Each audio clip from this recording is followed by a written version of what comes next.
Hello ಎಲ್ಲರಿಗೂ ಶಿಲ್ಪಾಸ್ ಕಿಚನ್ಗೆ ಸ್ವಾಗತ. ಇವತ್ತು ನಾನು ನಿಮಗೆ ಜೋಳದ ಹಿಟ್ಟಿನ ಒಂದು ತಿಂಡಿನ ಹೇಳ್ತಾ ಇದ್ದೀನಿ. ತುಂಬ ಚೆನ್ನಾಗಿರುತ್ತೆ, ನೀವು ಮಾಡಿ ಇದೇ ಥರ ಮಾಡ್ಕೊಂಡು ತಿನ್ನಿ. ನೋಡಿ, ಇವಾಗ ನಾನು ಗ್ಯಾಸ್ ಆನ್ ಮಾಡಿಕೊಂಡು ಒಂದು ಪಾತ್ರೆನ ಇಟ್ಕೊಂಡು 1 ಗ್ಲಾಸು ನೀರನ್ನು ಹಾಕಿದ್ದೀನಿ. ಇದು ತುಂಬ ಚೆನ್ನಾಗಿರುತ್ತೆ, ಜೋಳದ ಹಿಟ್ಟಿಂದ ಮಾಡಬೇಕು. ನೋಡಿ, ಇವಾಗ 1 ಗ್ಲಾಸ್ ನೀರು ಹಾಕಿ ನೆಕ್ಸ್ಟು ನಾನು ಉಪ್ಪನ್ನು ಹಾಕ್ತಾ ಇದ್ದೀನಿ. ನೋಡಿ, ಒಂದು ಸ್ವಲ್ಪ ಉಪ್ಪು ಹಾಕ್ಕೊಳ್ಬೇಕು. ನೋಡಿ, ಇವಾಗ ನೀರು ಚೆನ್ನಾಗಿ ಕುದೀತಾ ಇರಬೇಕು. ಆ ಥರ ನೀರು ಕುದ್ದಾದ ನಂತರ ನೋಡಿ ಹಿಟ್ಟನ್ನು ಹಾಕ್ಕೊಳ್ಬೇಕು. ನಾನು 1 ಬೌಲು ಜೋಳದ ಹಿಟ್ಟನ್ನು ತೊಗೊಂಡಿದ್ದೀನಿ. ನೋಡಿ, ಹಿಟ್ಟನ್ನು ಹಾಕ್ತಾ ಇದ್ದೀನಿ. ಇವಾಗ ನಾನು 1 ಬಟ್ಲು ಹಿಟ್ಟನ್ನು ಹಾಕಿ ಚೆನ್ನಾಗಿ ಮಿಕ್ಸ್ ಮಾಡ್ಕೊಳ್ಬೇಕು. ನೋಡಿ, ನಾನು ಇವಾಗ ಮಿಕ್ಸ್ ಮಾಡ್ತಾ ಇದ್ದೀನಿ. ನೀವು ಇದೇ ಥರ ಮಾಡ್ಕೊತೀನಿ, ತುಂಬ ಚೆನ್ನಾಗಿರುತ್ತೆ.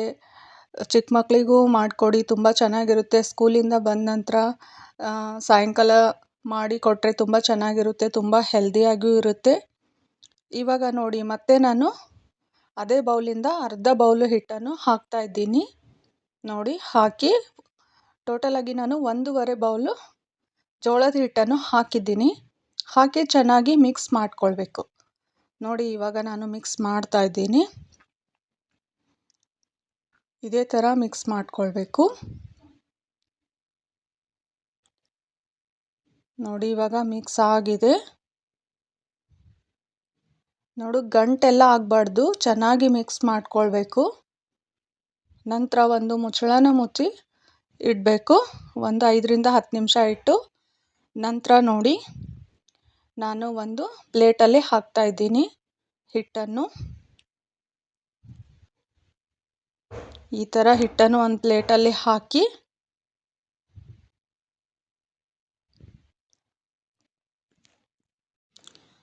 ಇವಾಗ ನೋಡಿ, ನಾನು ಹಾಕಾಗಿದೆ. ನಂತರ ನೋಡಿ, ಒಂದು ಸ್ವಲ್ಪ ನೀರನ್ನು ತಗೊಳ್ಬೇಕು. ನೋಡಿ, ಒಂದು ಗ್ಲಾಸಲ್ಲಿ ಒಂದು ಸ್ವಲ್ಪ ನೀರನ್ನು ತಗೊಂಡು ಸ್ವಲ್ಪ ಕೈಗೆ ನೀರು ಹಚ್ಕೊಂಡು ಚೆನ್ನಾಗಿ ಹಿಟ್ಟನ್ನು ನಾದ್ಕೊಳ್ಬೇಕು. ನೋಡಿ, ಇದೇ ಥರ ನಾದಬೇಕು. ನಾನು ಇವಾಗ ಹಿಟ್ಟನ್ನು ಚೆನ್ನಾಗಿ ನಾದ್ತಾ ಇದ್ದೀನಿ, ಮಿಕ್ಸ್ ಮಾಡ್ತಾ ಇದ್ದೀನಿ. ಈ ಥರ ಚೆನ್ನಾಗಿ ಹಿಟ್ಟನ್ನು ಮಿಕ್ಸ್ ಮಾಡ್ಕೊಳ್ಬೇಕು. ತುಂಬಾ ಚೆನ್ನಾಗಿರುತ್ತೆ. ಲಂಚ್ ಬಾಕ್ಸಿಗೂ ತುಂಬ ಚೆನ್ನಾಗಿರುತ್ತೆ. ಚಿಕ್ಕ ಮಕ್ಕಳಿಗೆಲ್ಲ ಲಂಚ್ ಬಾಕ್ಸಿಗೂ ಹಾಕಿ ಕೊಡ್ಬೋದು, ಚೆನ್ನಾಗಿರುತ್ತೆ.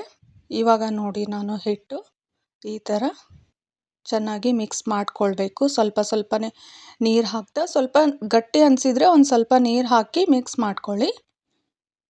ನೋಡಿ, ಇವಾಗ ಹಿಟ್ಟು ರೆಡಿಯಾಗಿದೆ. ನೋಡಿ,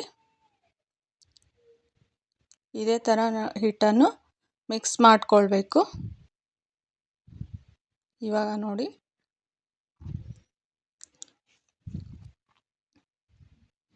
ನಂತರ ಇವಾಗ ಚಿಕ್ಕದಾಗಿ ರೌಂಡ್ ಶೇಪಲ್ಲಿ ಮಾಡಿ ಇಟ್ಕೊಳ್ಬೇಕು. ನೋಡಿ, ಇವಾಗ ನಾನು ಮಾಡಿದ್ದೀನಿ. ಇದೇ ಥರ ರೌಂಡ್ ಶೇಪಲ್ಲಿ ಮಾಡ್ಕೊಳ್ಬೇಕು. ನೋಡಿ, ನಾನು ಎಲ್ಲ ಶೇಪಲ್ಲಿ ಮಾಡಿದ್ದೀನಿ, ಸ್ವಲ್ಪ ದೊಡ್ಡದು, ಸ್ವಲ್ಪ ಚಿಕ್ಕದು, ಎಲ್ಲ ಶೇಪಲ್ಲೂ ಇದೆ. ನೀವು ಇದೇ ಥರ ಮಾಡ್ಕೊಳ್ಳಿ.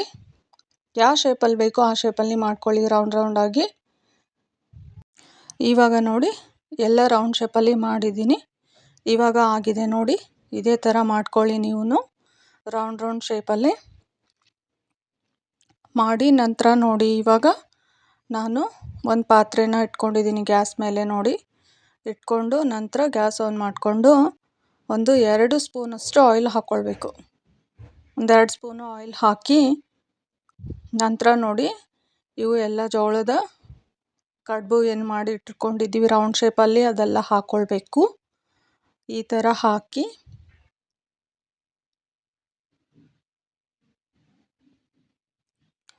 ಇದರಲ್ಲಿ ಹಾಕ್ಕೊಳ್ಬೇಕು. ನೋಡಿ, ಎಲ್ಲ ಜೋಳದ ಕಡುಬನ್ನು ಹಾಕಿದ್ದೀನಿ ನಾನು. ಇದೇ ಥರ ಹಾಕಿ ನಂತರ ಚೆನ್ನಾಗಿ ಮಿಕ್ಸ್ ಮಾಡ್ಕೊಳ್ಬೇಕು. ನೋಡಿ, ಲೋ ಫ್ಲೇಮಲ್ಲಿ ಇರಬೇಕು ಗ್ಯಾಸು. ಲೋ ಫ್ಲೇಮಲ್ಲಿ ಇಟ್ಟು ಚೆನ್ನಾಗಿ ಮಿಕ್ಸ್ ಮಾಡ್ಕೊಳ್ಳಿ. ನೋಡಿ, ಇವಾಗ ನಾನು ಮಿಕ್ಸ್ ಮಾಡ್ತಾ ಇದ್ದೀನಿ. ತುಂಬಾ ಚೆನ್ನಾಗಿರುತ್ತೆ, ನೀವು ಒಂದು ಸಲ ಮನೆಯಲ್ಲಿ ಮಾಡಿ ತಿನ್ನಿ, ತುಂಬಾ ಚೆನ್ನಾಗಿರುತ್ತೆ. ಎಲ್ಲ ವೀಕ್ಷಕರೇ, ನನ್ನ ಚಾನಲ್ನ ಸಬ್ಸ್ಕ್ರೈಬ್ ಮಾಡಿ,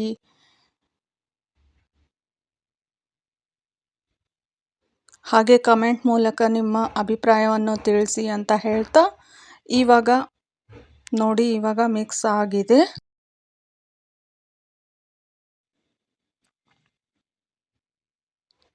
ಸ್ವಲ್ಪ ನೋಡಿ, ಇದು ತಳ ಹಿಡಿಯುತ್ತೆ ನೋಡಿ, ಹಾಗೆ ಮಿಕ್ಸ್ ಮಾಡ್ತಾನೆ ಇರಬೇಕು. ತಳ ಹಿಡಿದೆ ಹಾಗೆ ಮಿಕ್ಸ್ ಮಾಡ್ತಾನೆ ಇರಬೇಕು ಕಂಟಿನ್ಯೂ ಆಗಿ. ಇವಾಗ ನೋಡಿ, ಇದೇ ಥರ ಮಿಕ್ಸ್ ಮಾಡ್ಕೊಳ್ಳಿ ನೀವು. ನಂತರ ನೋಡಿ, ಇದಕ್ಕೆ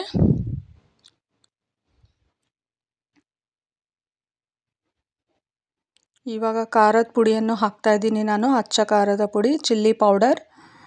ಇವಾಗ ನಿಮಗೆ ಖಾರ ಎಷ್ಟು ಬೇಕು ಅಷ್ಟನ್ನು ಹಾಕ್ಕೊಳ್ಳಿ.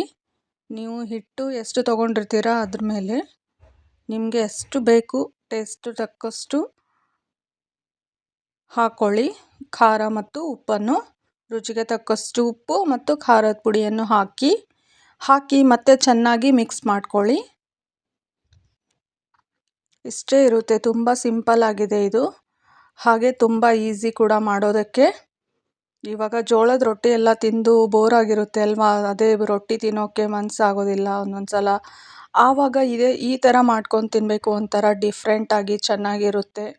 ನೀವು ಇದೇ ಥರ ಮಾಡಿ ಒಂದು ಸಲ ಟ್ರೈ ಮಾಡಿ ತಿನ್ನಿ, ತುಂಬಾ ಸೂಪರಾಗಿರುತ್ತೆ. ಮತ್ತೆ ಮತ್ತೆ ಮಾಡಬೇಕು ಅನಿಸುತ್ತೆ ನೋಡಿ. ಇವಾಗ ರೆಡಿ ಆಗಿದೆ. Thank you all for watching.